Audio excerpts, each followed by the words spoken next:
Bismillahirrahmanirrahim. Assalamu alaikum. My name is Ali Raza and I welcome all of you to the platform of Pen Gravity PS. Dan editorial analysis की series continue थी and today is 11th of October 2023. तो चलें शुरू करते हैं। शुरू करने से पहले डिस्क्रिप्शन के अंदर पीडीएफ में दो लिंक्स होंगे। एक न्यूज़पेपर का पीडीएफ के अंदर लिंक दिया गया होगा और दूसरा ये जो लेक्चर डिलीवर किया जा रहा है इसका लिंक दिया गया होगा। अगर आप इनको पढ़ना चाहें या देखना चाहें तो आप यहाँ से डाउनलोड कर सकते हैं। इसके अलावा कोई भी क्वेश्चन हो तो आप कमेंट सेक्शन में पूछ सकते हैं एंड इसके अलावा और भी अगर आप कोई सजेशन देना चाहें या कुछ और रिक्वायरमेंट हो आपकी तो you can ask any question anything. चलें शुरू करते हैं जी। गजा बिसीज्ड, पहला एडिटोरियल। आज के फर्स्ट ऑफ ऑल मैं ये बता दूं कि जो तीन के तीन एडिटोरियल हैं दे आर वेरी इंपॉर्टेंट। अब और इम्पोर्टेंट जो है वो ये पेपर के पर्सपेक्टिव्स में बात कर रहा हूँ। पेपर पर्सपेक्टिव में दे आर वेरी इंपॉर्टेंट, तो इनको हम बारी बारी जो है इनको एक्सप्लेन करेंगे।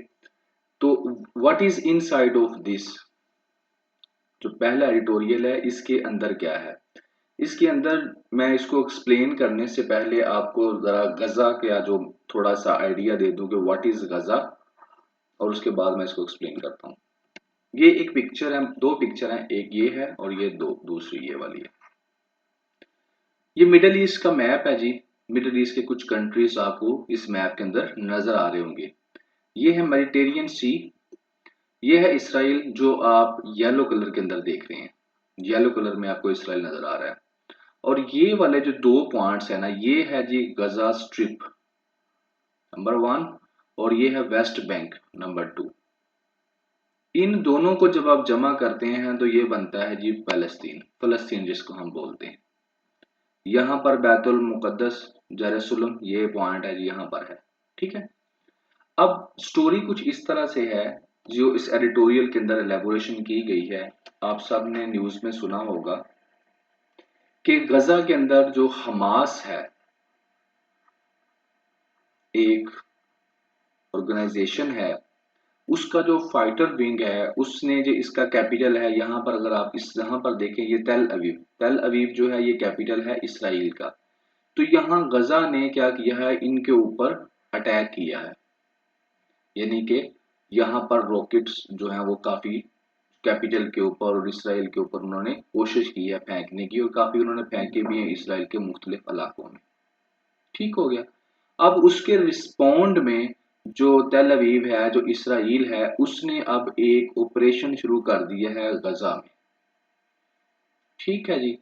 अब जो नेक्स्ट मूव है इसराइल का वो ये है, वो कह रहे हैं कि हम इसको बिसीज कर लेंगे, यानी कि इसको मुकम्मल तौर पर जिस तरह कहते हैं ना पानी बंद कर देना, वो काम कर देंगे कि इसको जो गजा स्ट्रिप है ये पूरी की पूरी, तो इसको हम बिल्कुल इसके अंदर खाना हर चीज इसकी बंद कर देंगे और यहाँ पर हम बड़ा सीवियर किस्म का ऑपरेशन करेंगे। ठीक है जी।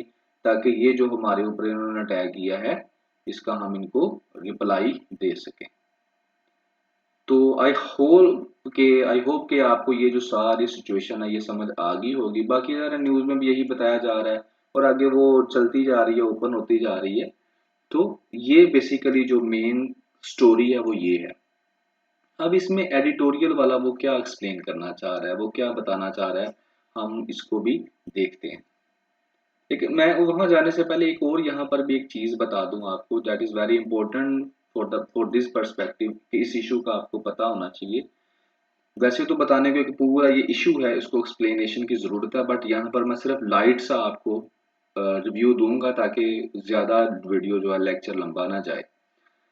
वो ये है कि जो इसराइल है ये कंटिन्यूसली जो है इस इलाके में एक तो इलीगल सेटलमेंट्स कर रहा है। इसराइल का साइज पहले इतना बड़ा नहीं था जितना बड़ा अब आपको येलो कलर में नजर आ रहा है। ये विद पैसेज ऑफ टाइम इतना बड़ा हो गया, पहले इसका साइज बिल्कुल छोटा था और फलस्तीन का साइज बड़ा था, लेकिन with passage of time illegal settlement, यानी कि इस इलाके के अंदर उन्होंने अपनी जो है इलाके कब्जा ग्रुप जिसको कहते हैं कब्जा करना शुरू कर दिया, फिर आहिस्ता आहिस्ता उसको अपने अंडर कर लिया, फिर अगले इलाके को कब्जा कर लिया, उसको अपने अंडर कर लिया। तो इस तरह ये फैलता जा रहा था, ठीक है, और फलस्तीन छोटा होता जा रहा था। और इस काम के अंदर जो भी फलस्तीनी बोलते थे या रेजिस्ट करते थे, उनके साथ ये जुल्म सितम करते थे। अब उस जुल्म का एक रिस्पॉन्स, एक उस एक्शन का एक रिएक्शन आज अब हमास ने दिया है इनको, और उसको उसके बारे में अब वो बात कर रहे हैं जी, अब वो आगे क्या होने जा रहा है। तो ये बेसिकली गजा मैंने आपको मैप से सारा एक्सप्लेन कर दिया व्हाट इज द स्टोरी। तो अब जो है आगे इसमें क्या है वो हम देखते हैं। एडिटोरियल वाला कहता है जी गजा बिसीज, बिसीज का वर्ड पहले होता है, गजा मैंने बता दिया उस जगह का नाम है, गजा स्ट्रिप जिसको कहते हैं।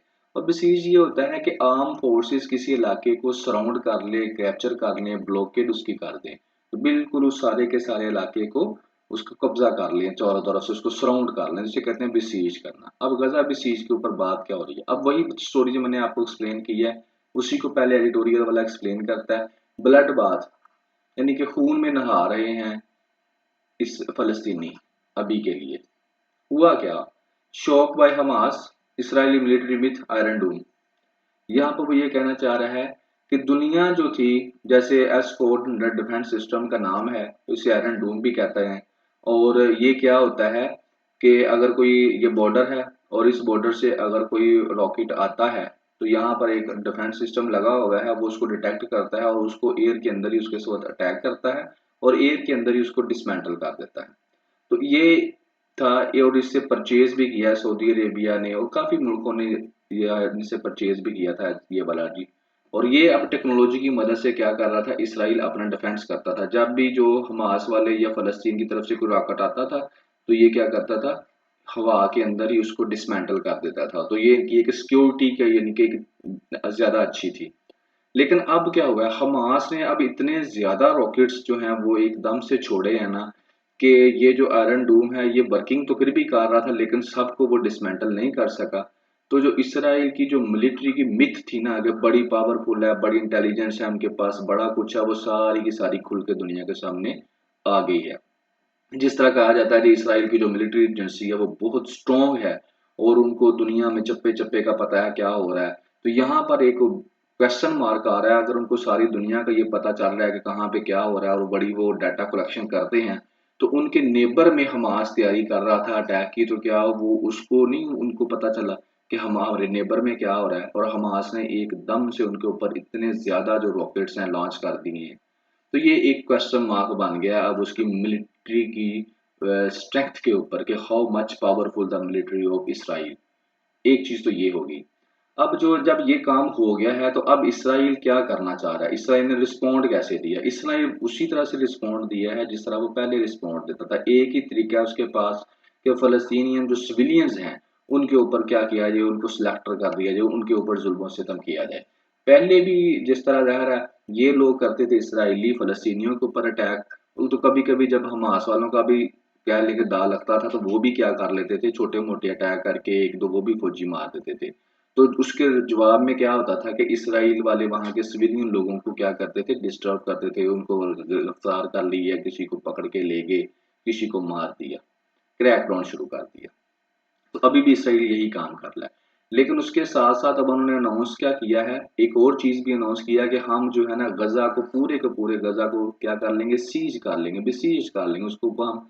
ना तो वहां पर खाना जाने देंगे, ना पानी जाने देंगे, और उसका एंड पावर, और खाना भी नहीं जाने देंगे और पावर भी नहीं जाने देंगे, यानी कि इलेक्ट्रिसिटी हर चीज को हम कट कट कर देंगे। वहां पे जो बेसिक सहूलियात इंसानों को चाहिए वो हम सारी की सारी कट कर देंगे, बाहर से भी नहीं जाने देंगे। ये उनका अब नेक्स्ट प्लान है। ठीक है जी, यहाँ तक हो गया। आगे चलते हैं जी। आगे वो जो है नेक्स्ट, ये पहले पैराग्राफ के अंदर वो उसने एक्सप्लेन कर दिया। अब सेकंड के अंदर वो क्या बताना चाह रहा है, अब वो सेकंड के अंदर वो ये एक्सप्लेन करता है कि दोनों साइड्स के अंदर जो हुई हैं कैजुअलिटीज हुई हैं, बहुत ज्यादा जो है मौतें हुई हैं दोनों साइडों पर।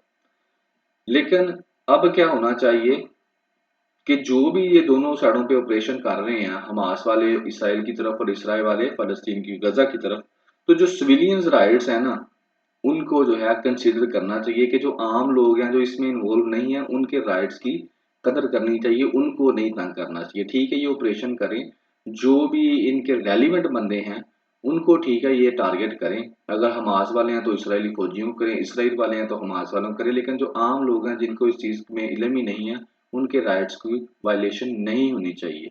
मगर हो क्या रहा है, तेल अवीव के डिफेंस मिनिस्टर ने कहा है कि we are fighting with human animals, कि हम ह्यूमन एनिमल्स के साथ हमारी फाइटिंग है। मतलब ये है कि वो फ़लस्तीन के जो सिविलियंस हैं उनके राइट्स की वायलेशन करेंगे ही करेंगे। अनदर फ़लस्तीनी मैसेकर, इसका मतलब क्या है कि जल्दी ही हमें नज़र आ रहा है फ्यूचर के अंदर कि एक और बहुत बड़ी तादाद में फ़लस्तीनियों की मौत होने वाली है। ठीक है? अब इस सिचुएशन में जब ये आया कि इसराइल ये कह रहा है कि मैं सारे के सारे गजा को क्या करूंगा, उसको सराउंड कर दूंगा, बिसीज कर दूंगा, तो यहाँ पर जो वेस्टर्न है वो दोबारा से वही डबल स्टैंडर्ड गेम खेल रहे हैं। दोबारा से क्या खेल रहे हैं कि वो फिर इसराइल की बात कर रहे हैं कि इसराइल के ऊपर हमास ने जो है जी अटैक किया है, हमास ने गलत किया है, ह्यूमन राइट्स की वायलेशन की है।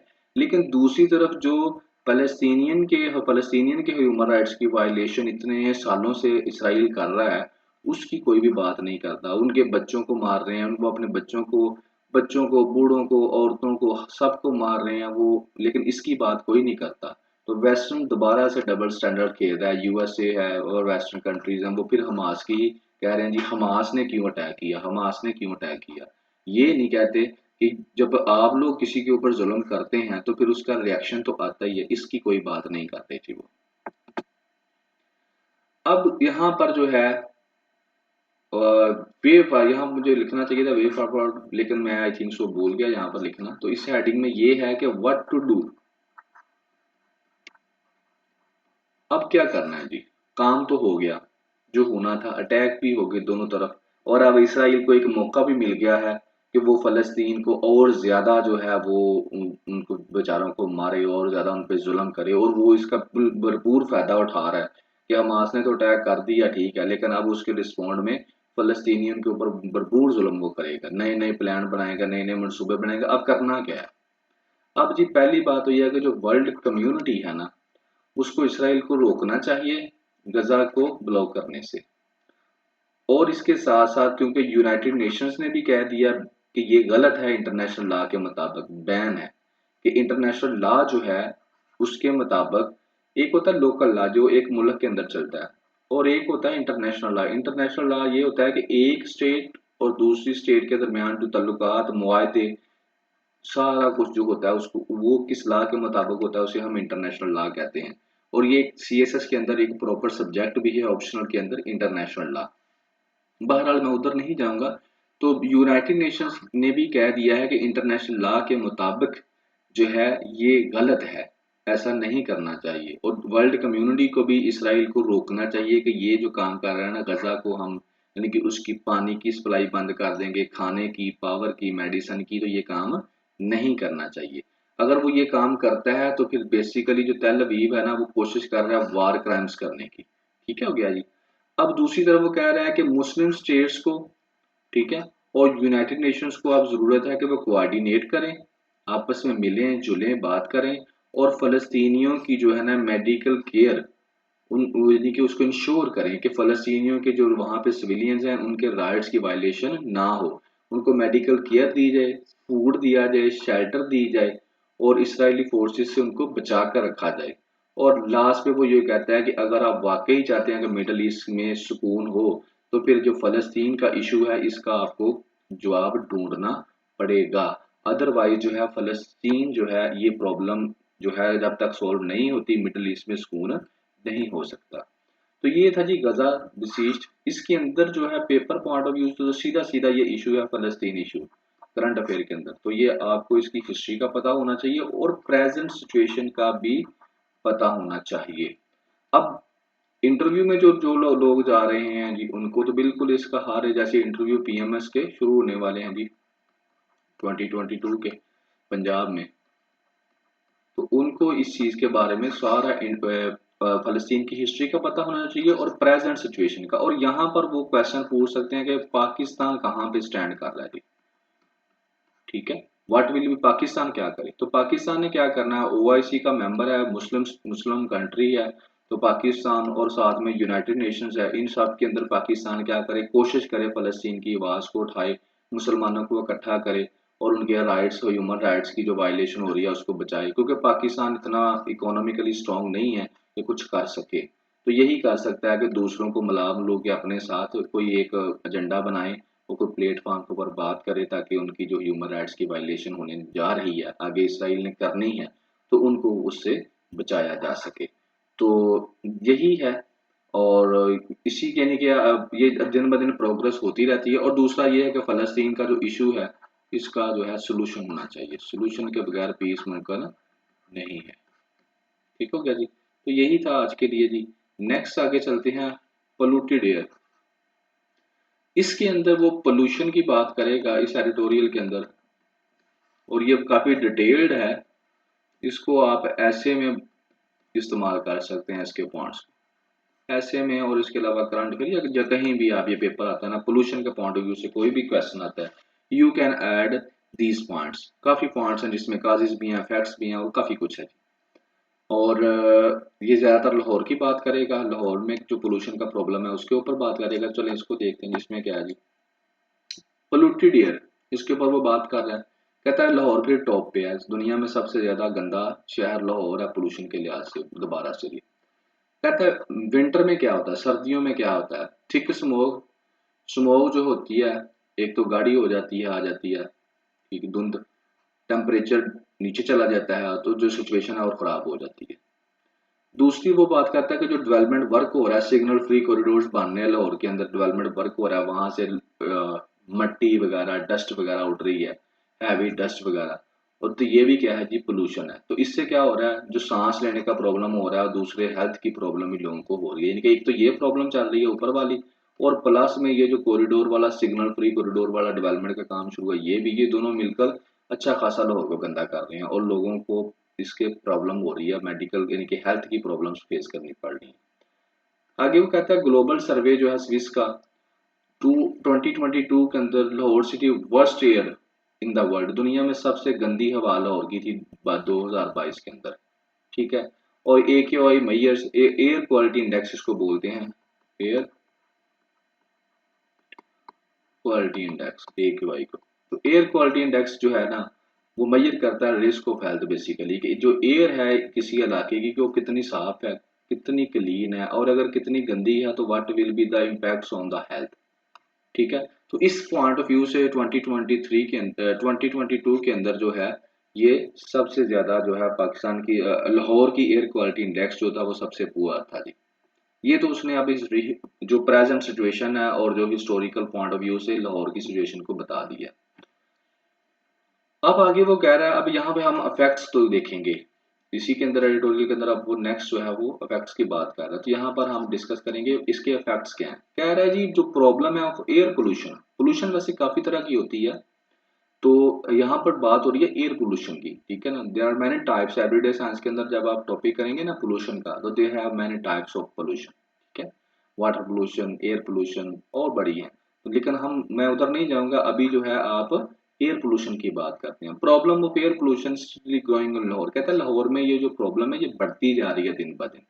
और फिर वो कहता है इस प्रोलॉन्ग्ड एंड हैवी एक्सपोजर, और एक लंबे अरसे तक जब अगर ये कायम रहती है तो उसके फिर इफेक्ट्स हैं।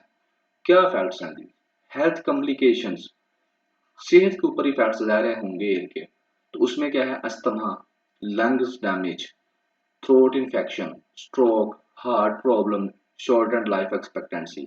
ये वो प्रॉब्लम्स हैं जो हेल्थ से रिलेटेड है, यानी कि ये डायरेक्टली लोगों की हेल्थ जो है वो इससे डिस्टर्ब होगी।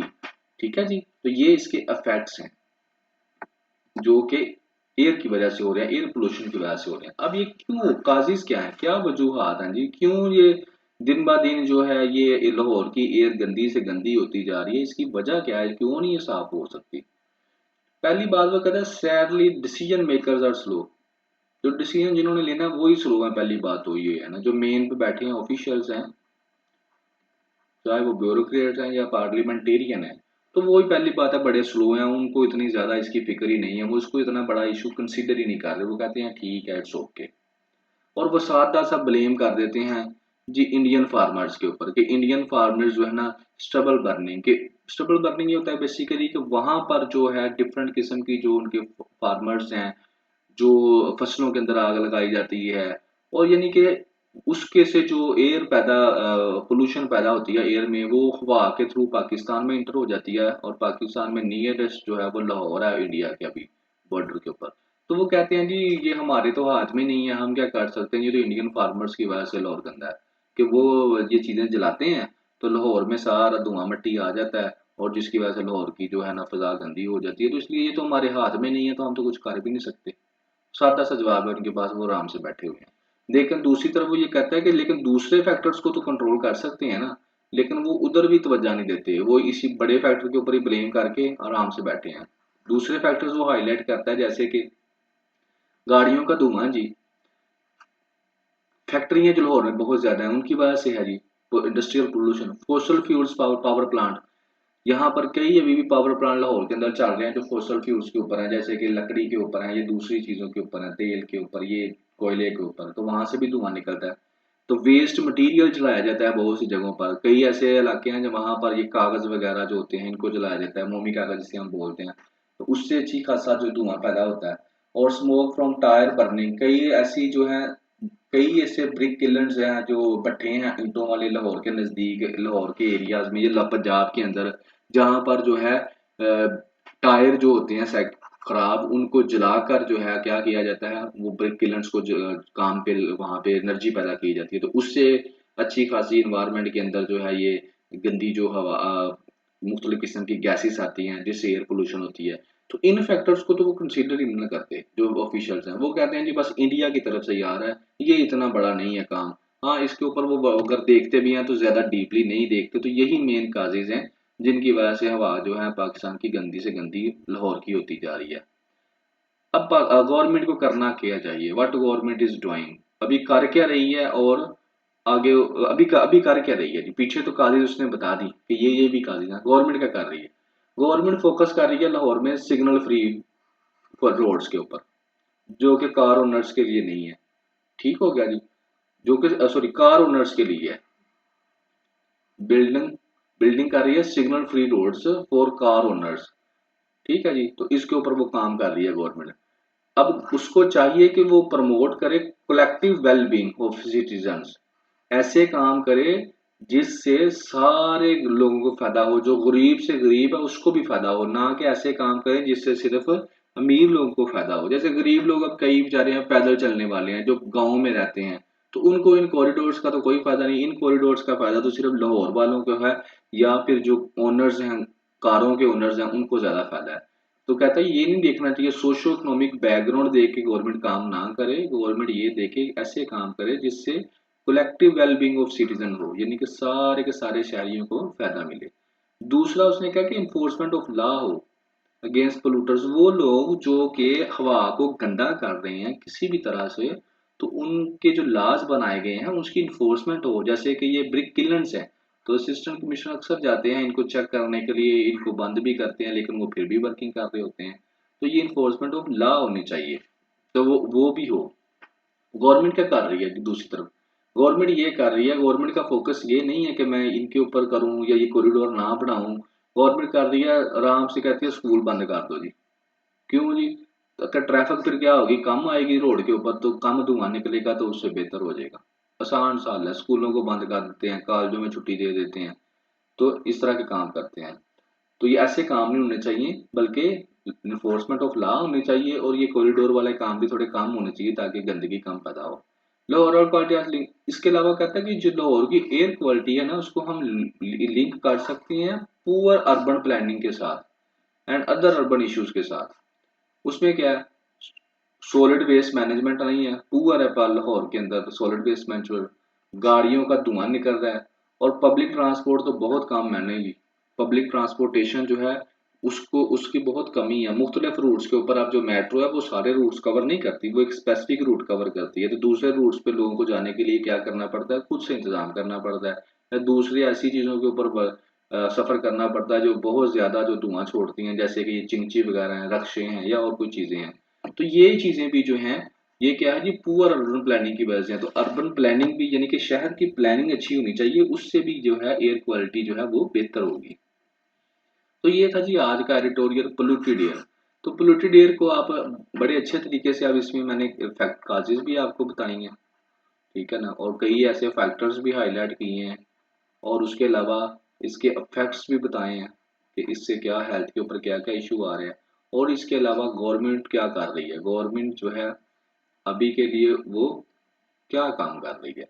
तो ये काजेज को आप जो है इसको रिवर्स कर दें, तो ये आपकी रेमेडीज जो है वो बन जाएगी, सोल्यूशंस बन जाएगी, कि ये काजेज हैं उसको उल्ट कर दें तो वो आपका सोल्यूशन बन जाएगी। तो गवर्नमेंट क्या कर रही है वो भी आपको बता दिया। अब इसको आप ऐसे के अंदर भी फिट कर सकते हैं, ठीक है, जैसे कि ऐसे अक्सर आता है ग्लोबल वार्मिंग के ऊपर आता है भाई, आप कह सकते हैं कि बड़ा इंपॉर्टेंट टॉपिक है ग्लोबल वार्मिंग, ठीक है, इसके ऊपर आता है, एनवायरनमेंट के ऊपर पूछा जाता है। तो ये ऐसे के अंदर आप इन चीज़ों को फिट कर सकते हैं जी। नेक्स्ट आ जाएगा लेबर मार्केट इन इक्वालिटी। यहाँ पर जो है बेसिकली जो 2023 के अंदर नोबेल प्राइज मिला है ना इकोनॉमी का, वो किस चीज़ पर मिला उसके बारे में डिस्कशन है। वो बेसिकली यूएसए की एक फीमेल है, उन्होंने काम किया है, ठीक है ना, उनका नाम है क्लोडिया गोल्डन। उन्होंने क्या किया है, इसके ऊपर काम किया, 200 साल का डाटा जो इकट्ठा किया यूएसए का, और उसके ऊपर उसको अवेल्यूएट किया है और चेक किया है कि जो वुमेन्स हैं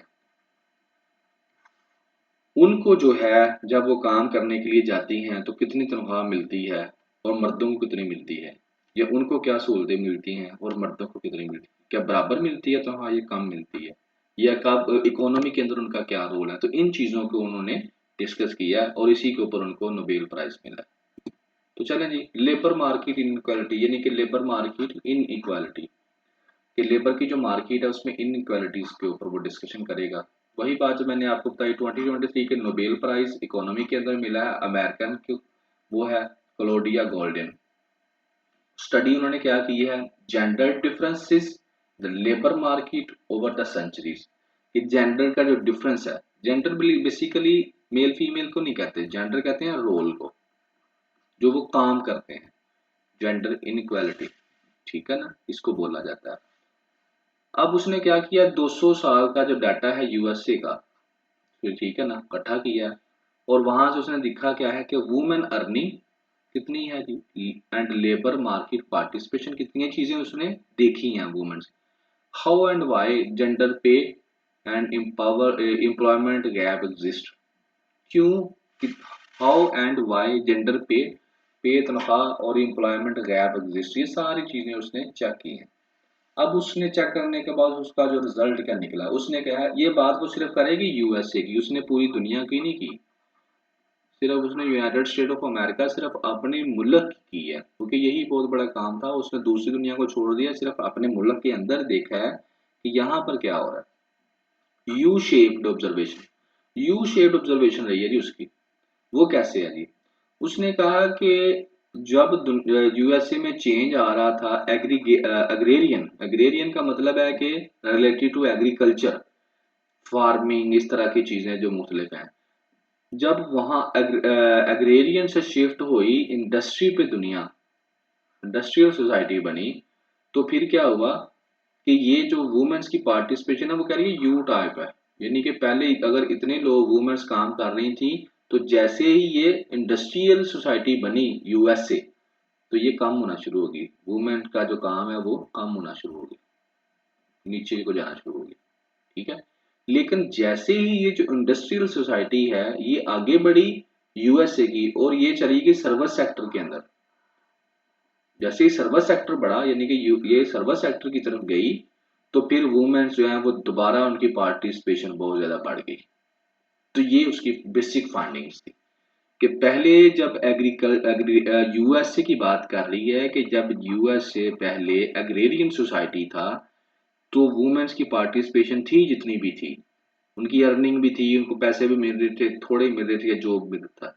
लेकिन जब ये गया इंडस्ट्री की तरफ यूएसए, तो वुमेन्स की जो पार्टिसिपेशन भी कम होगी और उनकी तनख्वाह में भी मर्दों की निस्बत कम होती गई। लेकिन उसके बाद जैसे ही ये गया सर्विस सेक्टर की तरफ, तो उनकी तनख्वाहें भी बढ़ना शुरू हो गई और उनकी पार्टिसिपेशन भी दोबारा से बढ़ना शुरू हो गई। किसकी? यूएसए की। ये इसकी फाइंडिंग्स है। अब इसमें वो बताती है इसमें हुआ क्या था। इसमें ये हुआ था कि एजुकेशन लेवल औरतों का बढ़ गया था और फिर ये कंट्रासेप्टिव इम्पैक्ट, कंट्रासेप्टिव बेसिकली होती हैं जिसको हम मनसूबा बंदी कहते हैं कि बच्चे पैदा करने में जो मनसूबा बंदी जो होती है उसमें कंट्रासेप्टिव यानी कि कंसीव करना कहते हैं कि जब मेल और फीमेल जो है उनका जो है वो कंसीव होता है कि यानी कि बच्चे की बर्थ स्टार्ट बच्चे की जो है पैदा होने का प्रोसेस शुरू होता है उसको कहते हैं कंसीव कर देना। ठीक है ना। लेकिन अगर उसको कंट्रासेप्टिव तो उसमें मुख्तलिफ किस्म की जो ऐसी चीज़ें इस्तेमाल की जाती हैं जैसे कि मेडिसिन वगैरह है और उससे क्या होता है कि बच्चे की बर्थ नहीं होती उसको कंट्रोल आप कर सकते हैं बच्चे की बर्थ को बच्चे को यानी कि मनसूबाबंदी जिसको आप सादे अल्फाज में कह सकते हैं। तो इसकी वजह से क्या हुआ इन दो चीज़ों की वजह से एजुकेशन और कंट्रासेप्टिव इम्पैक्ट की वजह से वुमेन्स का जो कैरियर चॉइस है वो बढ़ गई। जिनकी इसको उसने इम्पैक्ट किया तो वुमेन्स जो है फिर वो उनके लिए ऑप्शंस बढ़नी शुरू होगी। आगे वो कहती है कि अर्निंग गैप जो था वो इतना ज़्यादा नज़दीक नहीं था यानी कि ये एग्जिस्ट कर रहा था और ये जैसे पहले बच्चे की बर्थ के ऊपर ये गैप जो है ये बढ़ जाता था कि वो औरतें जिनका बच्चा पैदा हो जाता था उसके बाद उनकी जो अर्निंग है वो कम हो जाती थी या उनको उतनी अच्छी जॉब्स नहीं मिलती थी जितनी उस लड़की को मिलती थी जो कि अनमैरिड है। तो ये उसने फाइंडिंग्स इसके अंदर की। फिर आगे वो एडिटोरियल वाला नेक्स्ट फेज के अंदर यहाँ पर पाकिस्तान की बात करता है तो इसको वो फिर जर्नलाइज कर देता है ज़्यादा डीपली नहीं जाता। पहले में तो वो सारे का सारा बताता है तो वो जो उनकी फाइंडिंग्स थी। ठीक है ना। यूएसए की जो थी जिन्होंने जिनको इकोनॉमी का नोबेल प्राइज मिला उसकी फाइंडिंग्स की बात करता है। सेकंड में वो पाकिस्तान की बात करता है सरसरी सी। तो उसमें पाकिस्तान के बारे में बताता है कि जेंडर इनक्वालिटी है पाकिस्तान के अंदर भी सिर्फ वेजेस के अंदर यानी कि तनख्वाहों के अंदर नहीं है बट वर्क फोर्स पार्टिसिपेशन के अंदर भी है कि यानी कि औरतें जो हैं वो किस सेक्टर में हर सेक्टर में हमें नजर आती हैं वो थोड़ी हैं मर्द ज्यादा हैं। ठीक है ना। तो यहाँ पर जेंडर इनक्वालिटी एग्जिस्ट करती है। अब करना क्या चाहिए होना क्या चाहिए need flexible working environment. Pakistan में अब ज़रूरत है फ्लेक्सिबल वर्किंग एनवायरनमेंट की जहाँ जहाँ पर औरतें जो हैं वो एडजस्ट कर सकें। और उसके बाद वो फाइनली ये कहता है कि वो जो स्टडी अभी आई है जिसके ऊपर इकोनॉमिक का जो नोबेल प्राइज है वो मिला है तो उस स्टडी से पाकिस्तान को भी कुछ लर्न करना चाहिए ताकि that will be beneficial for Pakistani society as well. So that ये था लेबर मार्केट इन इनक्वालिटी।